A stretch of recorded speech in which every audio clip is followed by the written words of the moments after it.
لوگوں کو وعید سنائی، بار بار ان کو تنبیہ کی۔ پھر آج جو رکوع میں نے آپ کے سامنے پڑھا اس میں بھی یہ تنبیہ کے کلمات ہیں اور لوگوں کو راغب کیا جا رہا ہے اللہ کے سچے دین کی طرف، اسلام کی طرف۔ ارشاد فرمایا جا رہا ہے کہ قل یا ایھا الناس، اے حبیب صلی اللہ تعالی علیہ وسلم آپ فرما دیجئے اے لوگوں، ان کنتم فی شک من دینی، اگر تمہیں میرے دین کی طرف سے کوئی شبہ ہو، فلا اعبد الذین تعبدون من دون اللہ، تو میں تو اس کو نہیں پوجوں گا جس کو تم اللہ کے سوا پوجتے ہو، ولیکن اعبد اللہ، ہاں میں تو اللہ کی عبادت کروں گا، الذی یتوفاکم، جو تمہیں موت دیتا ہے، جو تمہاری جان نکالتا ہے، وما امرت ان اکون من المؤمنین، اور مجھے تو حکم یہی ہے کہ میں ایمان والوں میں سے ہوں۔ تو یہاں پر حق و باطل کے فرق کو واضح کیا جا رہا ہے۔ اللہ کے حبیب صلی اللہ تعالی علیہ وسلم نے چونکہ لوگوں کے سامنے تمام دلائل پورے کر دیے تھے، آپ علیہ الصلوۃ والسلام نے اسلام کی حقانیت کو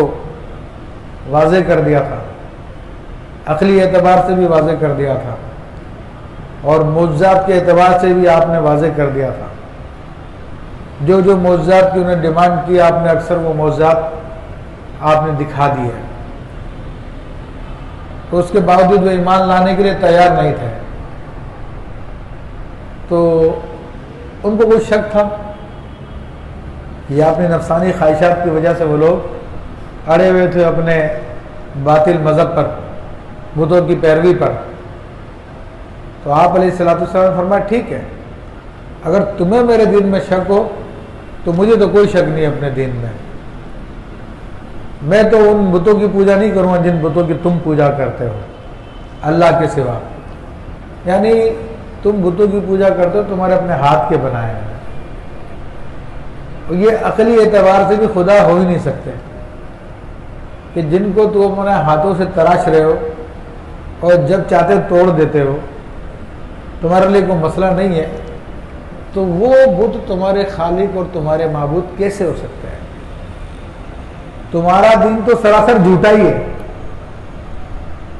تمہیں میرے دین میں شک ہے تو مجھے کوئی پرواہ نہیں ہے،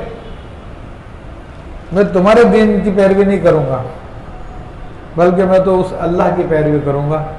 اس اللہ کی عبادت کروں گا جو تم کو موت دے گا۔ اچھا، مشرکین اس بات پہ قائل تھے کہ پیدا کرنے والا، موت دینے والا اللہ تبارک و تعالیٰ ہی ہے، تو جو بات ان کے نزدیک بھی مسلم تھی اللہ نے وہی بات کہلوائی اور فرمایا کہ تم جو کچھ بھی کر لو، مجھے تو حکم دیا گیا ہے کہ میں ایمان والوں میں سے رہوں، اور یہ فرمایا کہ مجھے یہ بھی حکم دیا ہوا ان اقم وجہک للدین حنیفا، اور یہ کہ اپنا منہ دین کے لیے سیدھا رکھو، سب سے الگ ہو کر،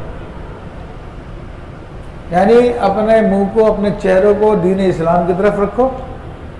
اور یہ جو مختلف قسم کے لوگ آپ کو بلا رہے ہیں،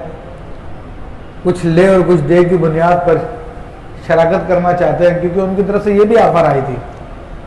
تو کچھ ہماری مان لو، کچھ ہم تمہاری مان لیتے ہیں۔ تو آپ علیہ الصلوۃ والسلام کو اللہ نے حکم دیا کہ آپ ان کی پرواہ نہ کریں، وَلَا تَكُونَنَّ مِنَ الْمُشْرِكِينَ، اور ہرگز شرک والوں میں سے نہ ہونا۔ تو یہ خطاب تو اللہ کے حبیب صلی اللہ تعالی علیہ وسلم سے ہے، لیکن اس کے ضمن میں امت مسلمہ کو خطاب کیا گیا ہے، کیونکہ انبیاء تو معصوم ہوتے ہیں اور ان کی عصمت خود اللہ کی طرف سے حفاظت سے ہوتی ہے، تو ان سے تو شرک کا تصور ہو ہی نہیں سکتا۔ تو خطاب ظاہری طور پہ حضور علیہ الصلوۃ والسلام سے ہے، لیکن امت کو مخاطب کیا گیا ہے۔